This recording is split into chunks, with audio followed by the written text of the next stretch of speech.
Dear students, Assalamu alaikum. This is physics for class 12th, and today we are starting new chapter, that is dual nature of matter and radiation.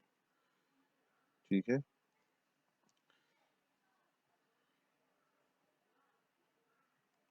Planck ने बोला कि जो radiation है, light है, electromagnetic wave है, उसका dual nature होता है। It acts as a wave as well as a particle. Similarly जो de Broglie था, उसने बताया हमें कि जो मैटर है, मैटर का भी ड्यूअल नेचर होता है, particle nature as well as wave nature. तो हम आगे पढ़ेंगे। ठीक है। Let us start with the composition of light electromagnetic radiation. जो लाइट है वो किसकी बनी हुई होती है? फोटॉन की। ठीक है। इलेक्ट्रोमैग्नेटिक रेडिएशन जो है वो फोटॉन की बनी हुई होती है। तो अब हम पढ़ेंगे फोटॉन्स के बारे में। फोटॉन्स है और उनकी प्रॉपर्टीज क्या है, उनकी कैरेक्टरिस्टिक्स क्या है, उनके फीचर्स क्या है। ठीक है। तो फिर आपको दिमाग में रखना है कि फोटॉन है तो है क्या। जब आप फीचर्स याद रखोगे फोटॉन के बारे में, तो आपको फोटॉन की पिक्चर जहन में रहेगी। Photons are packets of energy. जो ये फोटॉन्स होते हैं, ये पैकेट्स ऑफ एनर्जी होते हैं। इनमें एनर्जी होते हैं, एनर्जी पार्टिकल्स होते हैं। They carry energy. ठीक है। ठीक है। which are emitted by a source of radiation. These photons are produced by a source of radiation. जो भी हमें इलेक्ट्रोमैग्नेटिक वेव का जो सोर्स है, जो मैंने आपको इलेक्ट्रोमैग्नेटिक स्पेक्ट्रम में पढ़ाया है, तो जो सोर्स होता है इलेक्ट्रोमैग्नेटिक स्पेक्ट्रम का, जैसे एक्स रेज का, अल्ट्रावायलेट रेज का, गामा रेज का, तो उसी में से एक सोर्स होता है जो गामा रे होता है। इसी तरह से वो फोटॉन्स को प्रोड्यूस करता है। The main features of photon are, number one, all photons travel in the form of energy in straight line. जो भी फोटॉन होता है वो स्ट्रेट लाइन में direct linear propagation of light, जो आपने पढ़ा होगा या सुना होगा। तो जो फोटॉन्स है ये स्ट्रेट ट्रैवल करते हैं। इनके पास एनर्जी होती है। The energy of photon is given by E is equal to H nu. हर एक फोटॉन की एनर्जी है वो E is equal to H nu, where nu is the frequency of the photon and H is Planck's, H is Planck's constant. यानी अगर आपके पास H का value पता है, ठीक है, और न्यू का वैल्यू पता है, तो आप ये अंदाजा लगा सकते हो फोटॉन की फ्रीक्वेंसी, ये एनर्जी कितनी है।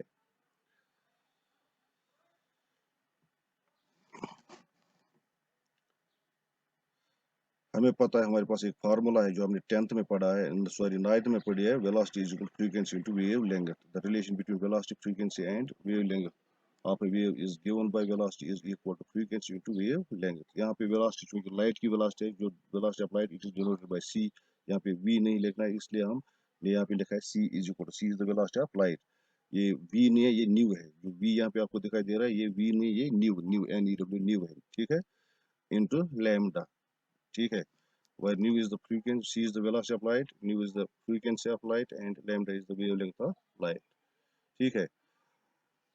और यहाँ पे अब जब हम देखेंगे तो न्यू का वैल्यू हमें निकलेगा, nu is equal to c by lambda.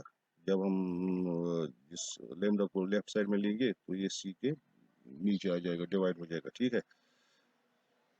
अब E is equal to H nu, E is equal to H nu. अब न्यू के वैल्यू आप सब्स्टिट्यूट कर दीजिए c by lambda, so E will be equal to h c by lambda. अगर आपके पास अब ये प्लैंक्स कांस्टेंट का वैल्यू पता है, वेलोसिटी ऑफ लाइट जो आपको पता है, c 3 × 10⁸ मीटर पर सेकंड, और lambda wavelength of the light आपको पता है, तो आप फोटॉन का एनर्जी निकाल सकते हो।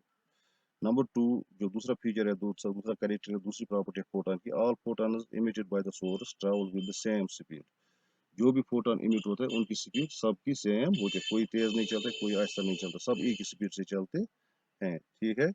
That is the speed of light. कितनी होती है उनकी स्पीड? स्पीड ऑफ लाइट के बराबर, यानी 3 × 10⁸ मीटर पर सेकंड हर एक फोटॉन की स्पीड होती है। The frequency of the photon does not change when it travels through different media। यानी अगर पानी में चलेगा फोटॉन, ठीक है, इसी तरह एयर में चलेगा या गिलास में चलेगा, तो उसकी फ्रीक्वेंसी चेंज नहीं होती। अगर जब वेलोसिटी चेंज होती है, उसकी स्पीड चेंज होती है, एयर में एक स्पीड होती है, वाटर में एक स्पीड होती है फोटॉन की, या इस गिलास में एक स्पीड होती है, लेकिन फ्रीक्वेंसी चेंज नहीं होती। फ्रीक्वेंसी कांस्टेंट रहती है। जिस मीडियम में भी चलेगा फोटॉन, उसमें उसकी फ्रीक्वेंसी सेम रहती है, कांस्टेंट रहते हैं, सिर्फ इसकी वेलोसिटी चेंज होती है, जो मैंने लिखा है। The velocity of photon changes when it travels from one medium to another because its wavelength change. उसकी वजह क्या है? जो वेवलेंथ है वो चेंज हो जाती है, फ्रीक्वेंसी चेंज नहीं होती है। तो अब ऊपर की रिलेशन आप देखिए यहाँ पे, ये जो यहाँ पे आपके पास रिलेशन है ये वाली, ठीक है। यहाँ पे मैंने बताया सी चेंज होता है, क्यों चेंज होता है, न्यू तो चेंज, फ्रीक्वेंसी तो चेंज नहीं होता, ये न्यू न्यू चेंज नहीं होता, लेकिन लेमडा चेंज होता है। यानी इस एक फोटोन जब वो एयर से आता है फिर पानी में जाता है, उसके बाद गिलास में जाता है, तो एयर में उसका उसकी वेवलेंथ एक होती है, फिर पानी में इसकी वेवलेंथ एक होती है, और गिलास में इसकी वेवलेंथ और चेंज हो जाती है, लेकिन फ्रीक्वेंसी सेम रह जाती है। इसीलिए वेलोसिटी तो जो है उसकी चेंज हो जाती है, क्योंकि अगर राइट साइड में जो न्यू और लेमडा था, फ्रीक्वेंसी और वेवलेंथ था, अगर दोनों में से कोई चेंज नहीं होता फिर वेलोसिटी भी चेंज नहीं होती। लेकिन यहाँ पे हम देख रहे हैं कि फ्रीक्वेंसी चेंज नहीं होती, लेकिन लेमडा चेंज हो रहा है। जब लेमडा चेंज हो जाएगा तो सी भी चेंज हो जाएगा। तो velocity of photon changes when it travels from one medium to another because its wavelength changes. Number 5 है the rest mass of m naught, जो रेस्ट मास फोटोन का that is denoted by m naught, ठीक है, it is zero. यानी जब उसका mass नहीं होता, it means photon does not exist at rest. अगर आप बोलोगे रेस्ट में फोटोन अगर आ जाएगा then it does not exist, इसकी एग्जिस्टेंस खत्म हो जाती है, फिर फोटोन होता ही नहीं है। फोटोन तब होता है जब वो मोशन में होगा, अगर रेस्ट में आ जाएगा तो फिर फोटोन की एग्जिस्टेंस, उसका वजूद ही खत्म हो जाता है। तो क्या बोला मैंने, the rest mass of photon is zero, यानी जब फोटोन रेस्ट में होता है उसका मास जीरो होता है। इसका मतलब हो गया कि photon does not exist when it is at rest. अब क्या होता है, अब अगर ये चलेगा तब इसकी स्पीड इंक्रीज हो जाएगी। The mass of photon increases with increase in its speed, जितना स्पीड इंक्रीज हो जाएगा उतना उसका मास भी इंक्रीज हो जाएगा, अकॉर्डिंग टू आइंस्टाइन्स रिलेशन, जो उसके बारे में आइंस्टाइन ने हमें बताया है। M is the mass of the photon when it is in motion, this M, ठीक है, and this M not is the mass of photon when it is at rest, ठीक है, divided by 1 minus V square by C square. अब ये M not mass of photon at rest हमें पता है वो जीरो होता है, ये मान लीजिए। अब जब फोटोन की स्पीड 10 थी सपोज, उस वक्त फिर उसकी स्पीड होगी 20, अब तो स्पीड चेंज होगी। 10 पे हमने लेना है एम नॉट, उसका मास, हमने जो मास ऑफ फोटोन है जब इसकी स्पीड 10 थी तब उस वक्त लिखना है एम नॉट कितना था उसका, ठीक है। उसके बाद मान लीजिए जब उसकी स्पीड 10 मीटर पर सेकंड थी, उस वक्त उसका मास 5 kg था। अब जब 20 स्पीड होगी, अब आपको निकालना है कि जब इसकी स्पीड 20 हो जाएगी उस वक्त इसका मास कितना होगा, तो वो आपको इस फार्मूला से निकालना है। तो एम नॉट आपको मैंने बोला ये 5 kg है, क्योंकि और वेलोसिटी आपको चेंज होगी, कितनी वेलोसिटी चेंज होगी, 10 to 20 वो 10 होगी। सी आपको पता है वेलोसिटी ऑफ लाइट है, ये वैल्यूज आप सब शूट करोगे तो आपको एम का वैल्यू आ जाएगा। Now according to Einstein's mass energy relation, E is equal to mc square हमें पता है, ठीक है, and according to Planck's quantum theory E is equal to h nu, ठीक है। यानी जो सन हमारे पास है वो उसका मास कन्वर्ट हो रहा है किस में, एनर्जी में, वो इस रेट से हो रहा है। जितना मास सन का होगा, आपको मान लीजिए सन का मास, जिस बॉडी का भी मास होगा, मान लीजिए 10 मास है, तो वेलोसिटी अप्लाइड 3 into 10⁸ मीटर पर सेकंड, इन दो का मल्टीप्लाई कर दीजिए तो उतनी एनर्जी देगा वो। सन भी हमें इतना एनर्जी देगा, हमें पहले इसका मास कैलकुलेट करें, इसका मास कितना है। एक दिन जब उसका मास खत्म हो जाएगा, वो सारा मास एनर्जी में कन्वर्ट हो जाएगा, उस वक्त सन खत्म हो जाएगा। तो सन की एनर्जी आप इस वो कितनी एनर्जी भी दे सकता है वो इस फार्मूला से आप निकाल सकते हो। आपको सिर्फ वो सन का मास निकालना है, मास कितना है सन का, ठीक है। तो सी आपको पता है, वेलोसिटी ऑफ लाइट आपको पता है। तो ये मास, आइंस्टाइन ने हमें एक एनर्जी, उसने बोला कि मास can be converted into energy by using this relation. अब आपके पास अगर 10 kg का मास है and if it travels with the velocity of light, अब इसको हमने छोड़ दिया है, ये जा रहा है, इसकी वेलोसिटी इतनी ज्यादा हो गई कि इसकी वेलोसिटी किसके बराबर हो गई, वेलोसिटी ऑफ लाइट के बराबर। तो आपको पता है वो कन्वर्ट हो जाएगा एनर्जी में, और एनर्जी इतनी होगी उसमें, is equal to mc square. और प्लैंक्स क्वांटम थ्योरी बोलता है हमें कि जो फोटोन की एनर्जी होती है that is equal to h, जो अभी हमने पढ़ा है। अगर इन दो इक्वेशंस को आप कंपेयर करोगे, इनका LHS सेम है, ठीक है, e is equal to mc square और e is equal to h, इनका LHS क्या है, सेम है, their RHS must also be equal, therefore mc square must be equal to h nu, mc square must be equal to h nu, और m must be equal to h nu by c square, ठीक है। This is the mass of photon, this is the mass of photon, ठीक है। आप Planck's constant निकाल, frequency कितनी photon की, और velocity of light square of velocity of light से डिवाइड करना, तो आपको मास ऑफ फोटोन निकलेगा when it is in motion, ये याद रखना, when it is at rest its mass is zero। the momentum of photon is given by, हमें पता है मोमेंटम की formula p is equal to m, with therefore moment of photon will be equal to, हमें पता है photon की speed जो है वो वेलोसिटी ऑफ लाइट के बराबर है, therefore P will be equal to mc, where m is the mass of photon and c is the velocity of light. The energy of photon is usually expressed in electron volt. ठीक है, हमें पता है joule भी energy का unit है और electron volt में, लेकिन फोटॉन की एनर्जी हम हमेशा इलेक्ट्रॉन वोल्ट में लिखते हैं, and 1 electron volt is equal to 1.6 into 10 raised to power minus 19 joule. 1.6 into 10 raised to power minus 19 joule के बराबर होता है एक इलेक्ट्रॉन वोल्ट। अब फोटॉन्स जो है they are electrically neutral and are not deflected by electric and magnetic field. अगर photon उस कमरे में जा रहा है जिसमें magnetic field, it will not be deflected. उस कमरे में जा रहा है जिसमें electric field, it will not be deflected, because they are electrically neutral. इनका चार्ज जीरो होता है, फोटॉन्स का चार्ज जीरो होता है। A stream of photons show phenomena of diffraction under suitable conditions। अब डिफ्रैक्शन होते हैं किनको? स्ट्रीम ऑफ फोटॉन्स को। एक फोटॉन को डिफ्रैक्शन नहीं होगी, लेकिन स्ट्रीम ऑफ फोटॉन यानी बंडल ऑफ फोटॉन्स अगर आपके पास है, वो एक स्ट्रीम की शक्ल में चल रहे हैं, तो उनको डिफ्रैक्शन हो सकता है।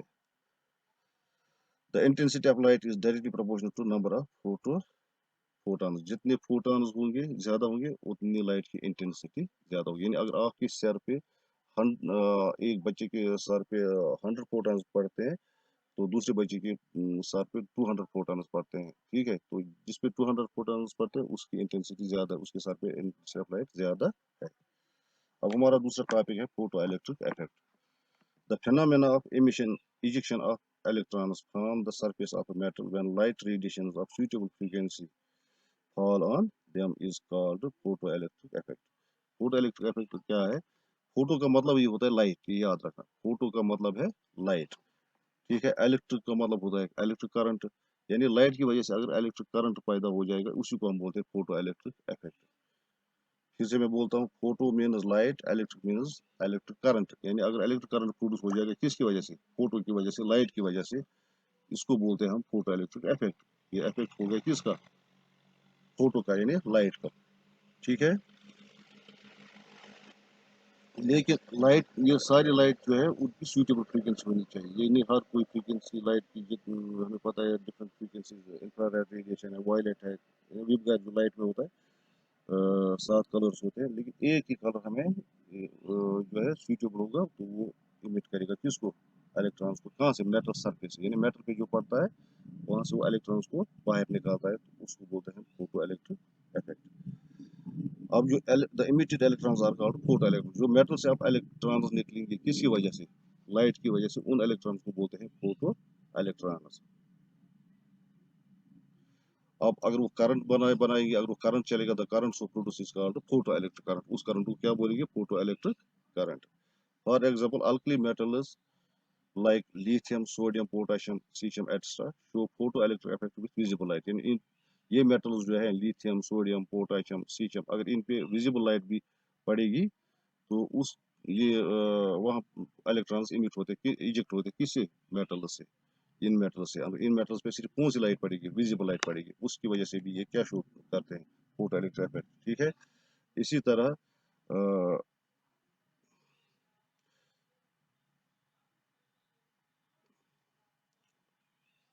whereas the metals like zinc, cadmium, magnesium, etc. show photoelectric effect with ultraviolet light। Zinc पे अगर विजिबल लाइट पड़ेगी तो वो फोटो इलेक्ट्रिक इफेक्ट शो नहीं करता, वहाँ पे इलेक्ट्रॉन्स इमिट नहीं होते, इलेक्ट्रॉन्स इजेक्ट नहीं होते। लेकिन अगर इन पे अल्ट्रावायलेट लाइट पड़ जाएगी, तो वो उनको निकालते हैं, वहाँ से इलेक्ट्रॉन्स को बाहर निकालता है, तो उसको बोलते हैं। ये बाहर नहीं निकलेगा, मतलब आप बोलोगे फिर ये हवा में जाएंगे, नहीं। ये मतलब अगर उसको हम कनेक्ट करेंगे वायर के साथ, तो उस वायर से करंट चलेगा, उसी को बोलते हैं फोटो इलेक्ट्रिक करंट। जो आप आपने देखा होगा घर में, हमारे सोलर सिस्टम, सोलर जो होता है वो ये होता है, उस पे सन लाइट पड़ जाती है, ठीक है, फिर वहाँ पे इलेक्ट्रॉन इमिट होते हैं, इजेक्ट होते हैं। इमिट का मतलब वो बाहर नहीं निकलते, हवा में चले जाते हैं, नहीं, फिर वो हमारे घर वायर के जरिए हमारे बैटरी तक पहुंच जाते हैं, जहाँ पे उसको चार्ज करते हैं, ठीक है। तो वो फोटो इलेक्ट्रॉन्स होते हैं। क्या होते हैं? Photo electrons. फोटो इलेक्ट्रॉन्स जो है वो ये इलेक्ट्रॉन्स होते हैं, लेकिन वो इमिट होते हैं, इजेक्ट होते हैं किसकी वजह से? लाइट की वजह से।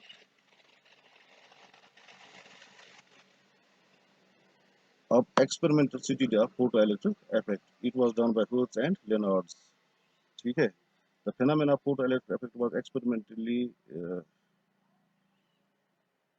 done by Leonard, ठीक है।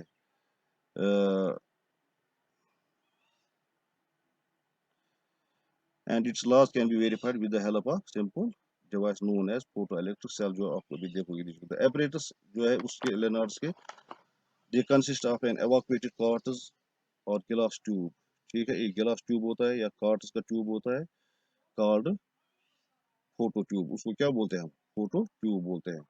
Having a photo sensitive emitting cathode, उसके अंदर होता है photo sensitive emitting cathode at one end and a collecting anode at the other. एक साइड में उसको एनोड होता है, एक साइड में क्या होता है, कैथोड होता है। ठीक है, हाई टेंशन बैटरी, ठीक है, यानी हाई टेंशन बैटरी का मतलब वो इसका वोल्टेज बहुत ज्यादा होता है, इज कनेक्टेड टू रोस्टेट। वो रोस्टेट के साथ, रोस्टेट क्या होते हैं, वेरिएबल रेजिस्टेंस। वेरिएबल रेजिस्टेंस यानी अगर आपके पास रेजिस्टेंस 10 ओम के, वो 10 ओम की रहेगी, आप फिर बाद में चाहिए 11 ओम की, वो कहाँ से लाओगे, इसलिए आप रोस्टेट यूज करते हो। रोस्टेट है जो वो रेजिस्टेंस है जिसको आप इंक्रीज डिक्रीज कर सकते हैं।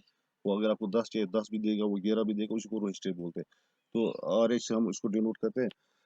ठीक है, एक एंड जो है इस हाई टेंशन बैटरी का, हाई टेंशन बैटरी आगे समझ में, हाई टेंशन बैटरी का मतलब होता है जिसका पोटेंशियल डिफरेंस यानी जिसका वोल्टेज बहुत ज्यादा होता है, उसको हाई टेंशन बैटरी बोलते हैं, जो हमें बहुत ज्यादा पोटेंशियल देता है। ठीक है, is connected to a rheostat and arrangement is known as potential divider. इस अरेंजमेंट को हम क्या बोलते हैं, potential divider. The collecting anode A is given at desired positive negative और zero potential.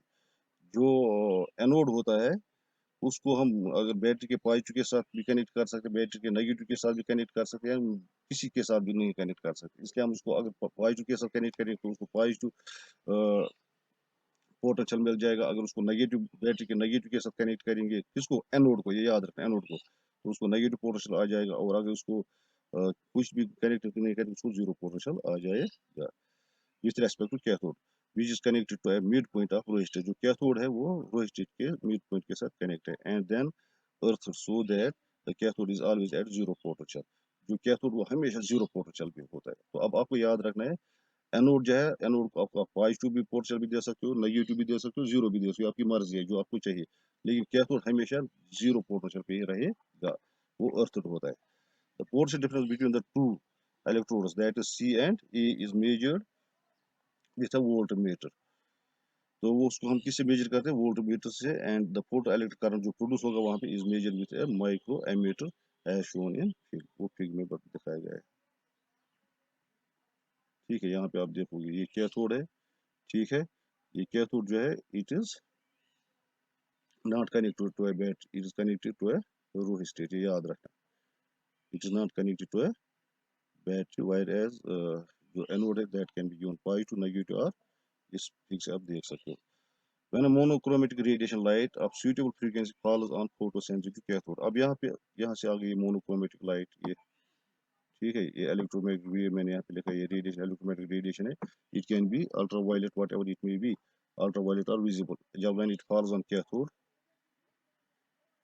Photosensitive cathode, the emission of photo electrons takes place। वहां पे ये देखिए, ये यहाँ से इलेक्ट्रॉन्स निकल गए, ये जो है ना, ये फोटो इलेक्ट्रॉन्स है सारे ये वाले। ठीक है, ये निकल गए,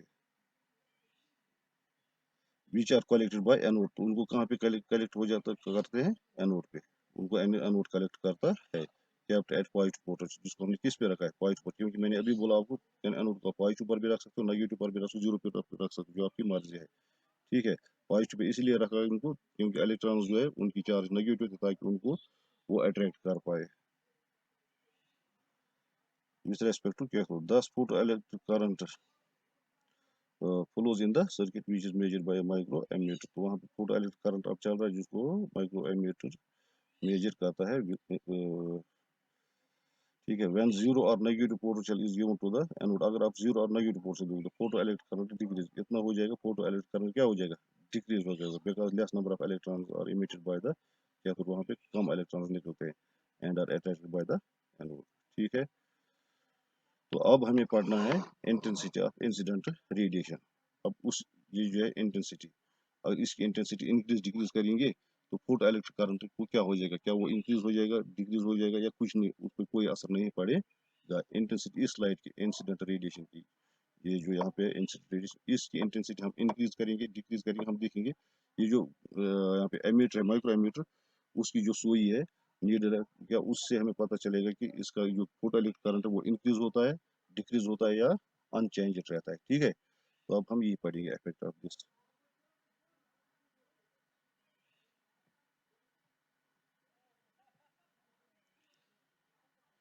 The intensity of incident radiation can be varied by placing suitable filters in the path of incident radiation। जो incident radiation उसके सामने हम फिल्टर्स रखते हैं, 10-20 फिल्टर्स रखते हैं। ठीक है, ताकि जो आगे लाइट जाएगी, अगर मान लीजिए 20 फिल्टर्स की वजह से हमें जो इंटेंसिटी ऑफ लाइट है वो 100 है, अगर एक फिल्टर निकालेंगे तो 110 बन जाएगा, अगर दूसरा फिल्टर फिर बाहर निकालेंगे तो ठीक है, तो इंटेंसिटी इंक्रीज हो जाएगी। फिल्टर्स इसीलिए हम उसके पाथ में रखते हैं, सामने रखते हैं किसको, इंसिडेंट लाइट के in the path of incident light हम क्या रखते हैं, फिल्टर्स। फिल्टर से क्या हो जाता है, इंटेंसिटी इंक्रीज डिक्रीज हो जाती है।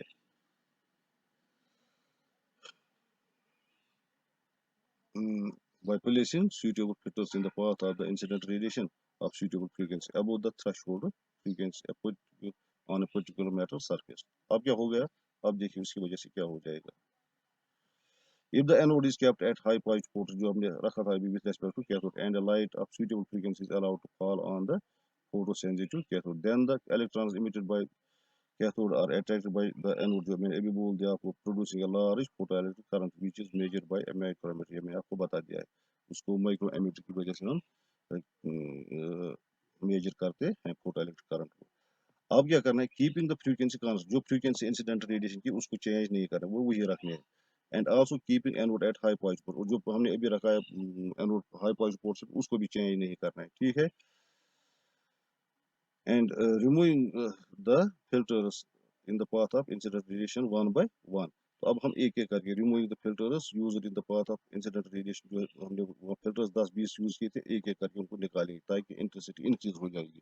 एक फिल्टर निकालोगे इंटेंसिटी इंक्रीज हो जाएगी, ठीक है, दूसरा निकालोगे तो ज्यादा इंक्रीज हो जाएगी, तीसरा निकालोगे तो क्योंकि उससे हमने इंटेंसिटी कम की थी। ठीक है, it is observed that the number of photoelectrons emitted by the cathode and reaching the anode also increase। हम क्या देख रहे हैं, एक फिल्टर निकाल दिया, अब फोटो इलेक्ट्रॉन्स इंक्रीज हो रहे हैं, अगर पहले 10 निकले थे अब 12 निकल रहे हैं, अब दूसरा फिल्टर निकाल दिया अब 14 निकल रहे हैं, अब तीसरा फिल्टर निकाल दिया 20 निकल रहे हैं, तो इंक्रीज हो रहे हैं। ठीक है, जितनी इंटेंसिटी इंक्रीज हो रही है तो photo number of photo electrons also increase, number of photo electrons emitted by the cathode and reaching the anode also increase, thereby increase the photoelectric current। फिर जब हम ग्राफ डालते हैं, if a graph is plotted between the intensity of incident radiation and the photoelectric current corresponding values of photoelectric current, जब हम graph डालते हैं किसी किसी बीच में इंटेंसिटी ऑफ लाइट और फोटोइलेक्ट्रिक करंट के बीच में, it is a straight line, वो स्ट्रेट लाइन बन जाती है ग्राफ में, स्टार्टिंग फ्रॉम द ओरिजिन, वो ओरिजिन से स्टार्ट होते हैं फिर स्ट्रेट लाइन बन जाते हैं। V shows that the photoelectric number of photoelectrons emitted per second, that is photoelectric current, is directly proportional to the intensity of incident radiation as shown in जो figure में मैंने देखा है। तो इससे पता, अब आपको इतना याद रखना है, अब क्या फर्क पड़ गया है इससे, इंसिडेंट रेडिएशन से, इंटेंसिटी ऑफ इंसिडेंट रेडिएशन से क्या फर्क पड़ गया, अगर हम इंटेंसिटी इंक्रीज करेंगे फोटो इलेक्ट्रिक करंट भी इंक्रीज होता है, बस ये याद रखना है। इसका जो आउटकम निकला है हमें कि इसका इफेक्ट ये होता है कि इंटेंसिटी इंक्रीज करोगे फोटो इलेक्ट्रिक करंट भी इंक्रीज हो जाएगा, इंटेंसिटी डिक्रीज करोगे फोटो इलेक्ट्रिक करंट भी डिक्रीज हो जाएगा। इंशाल्लाह I will come with next class tomorrow, hope that you will understand it. Thank you.